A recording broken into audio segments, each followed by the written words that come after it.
So I'm doing a presentation, or better yet, um, not necessarily a presentation, but sort of a podcast for my religion final. And today we're going to talk about queer liberation theologies.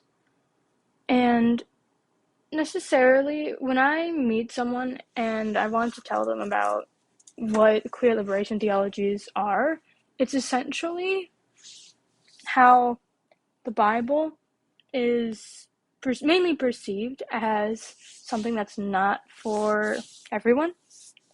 Women in the Bible are rarely talked about in a good manner except for Mary. And men seem to always have some form of control over that in the Bible and outside of the Bible. But queer liberation theologies are kind of the opposite.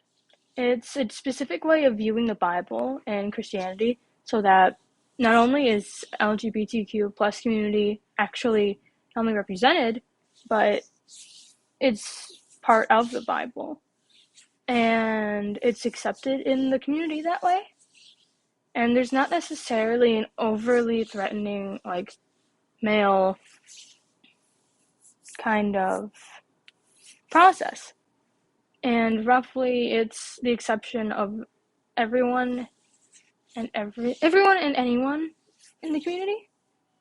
And as we've seen this spoken about in not only wait, that's not right. What's her name? Fiona's video or presentation. It's basically the fact that she talks about these kind of queer theologies by also kind of breaking her own type of rules. She's not straight, but yet she works around the church.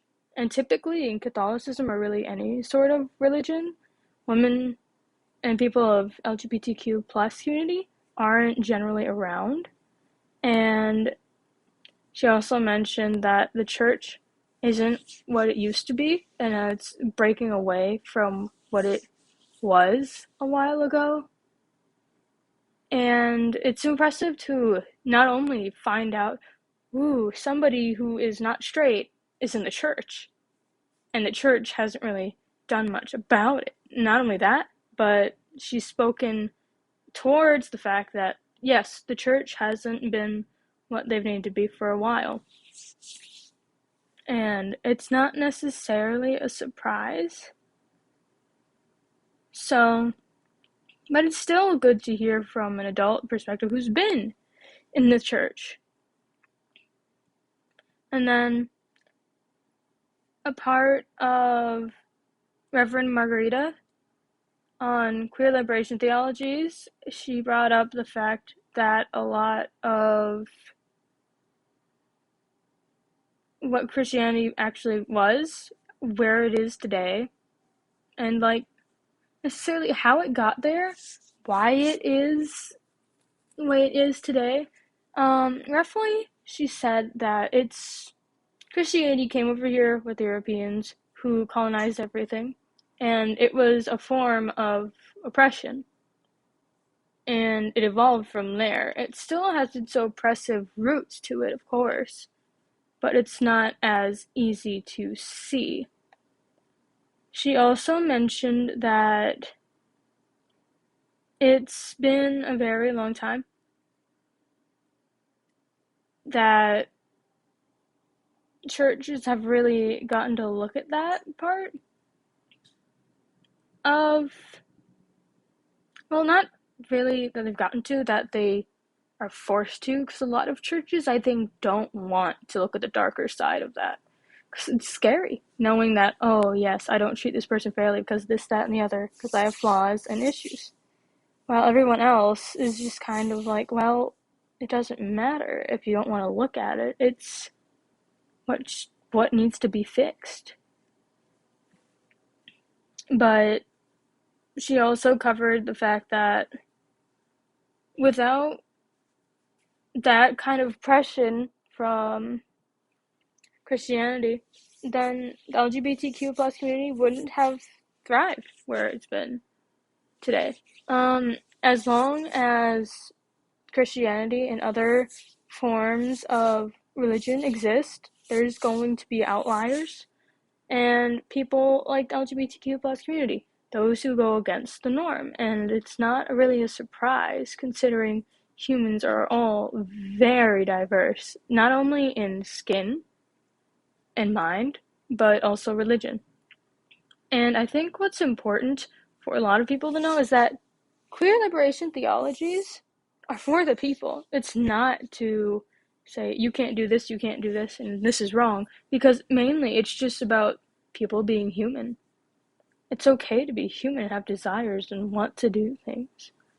There's nothing wrong with that. A lot of people seem to consider, oh, doing this is a sin under the eyes of God. But God made us in His image to experience the world and see what we need to see. And I think a lot of members of the LGBTQ plus community and otherwise also don't get enough credit for that. But otherwise, it's kind of interesting because there's been a lot of parts of books that have been about people being uncomfortable in their own skin, their own race, because the Bible told them this is wrong, but they've done it. This is wrong. You look like this because you're wrong. When necessarily that's not the case. It's more or less that the Bible was a way to force people to follow rules and instructions because that's what the white man wanted. I can't say now is any better because we still see that today. The Native Americans are where they are today because of us. We completely disrupted their way of life, and that goes without saying for the other countries as well. We've completely disrupted so many ecosystem and lives because we wanted more than that. Because we had too much, but not enough to sustain for it. But regardless of that, I think the best way to explain liberation theologies is that it's by people for the people. And not only that, it supports people's lives, like normal people's lives. You don't hear a lot of rich people being talked about unless there's a lesson to be learned in the Bible. Greed, anger, some form of jealousy, that's usually rich people's thing. But humans, all of humans do that. And I think you have to be aware and patient of that, especially for people who are in middle class, because that's the most common. Only 10% of our population is rich, and that's uncommon all on its own. But I could go on that for days. But we need to focus on religion. Religion is a way of people seeing the world around them. And queer liberation theologies is just saying you do what you need to do to survive and to keep your family safe and to protect yourself and have the best life you can have. Because you live in the moment, not a couple lifetimes from now. You need this now. That's essentially what queer liberation theologies is. Doesn't matter who you are, what you look like, where you're from, anything like that, because we're all human regardless. I think it's important for people to understand that, especially when living's not easy. It's not.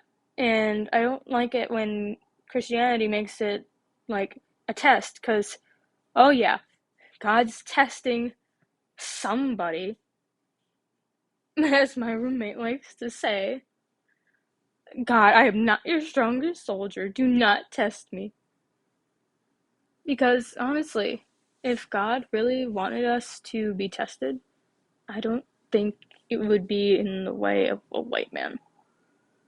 Because not only was Jesus not white, he was more likely than not Mediterranean. Mediterranean is most likely African American or mixed race. It's very unlikely that he was white, unless there was something else to do with Joseph or Mary. I highly doubt that was the case. It's interesting because we already knew that white people are kind of just like, we're gonna make everything ours because we feel like it. But that's just, it's wrong. Because we can't make everything our own. Because we've made our mistakes. And until you acknowledge those mistakes, you can't make up for them.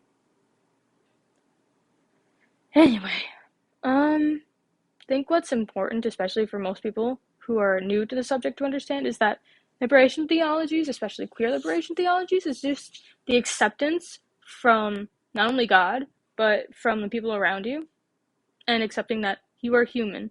It is okay to do these things because that's normal. That's how life goes and works. We don't ask you to wait lifetimes to get a better life. You can do whatever you want, as long as that means you'll be happier and help others. It's a testament from the people to the people, and not just the 10%. It's always for those who are willing to listen. But anyway, speaking of willing to listen, thank you for listening, and I hope this does good. Question mark. Thank you.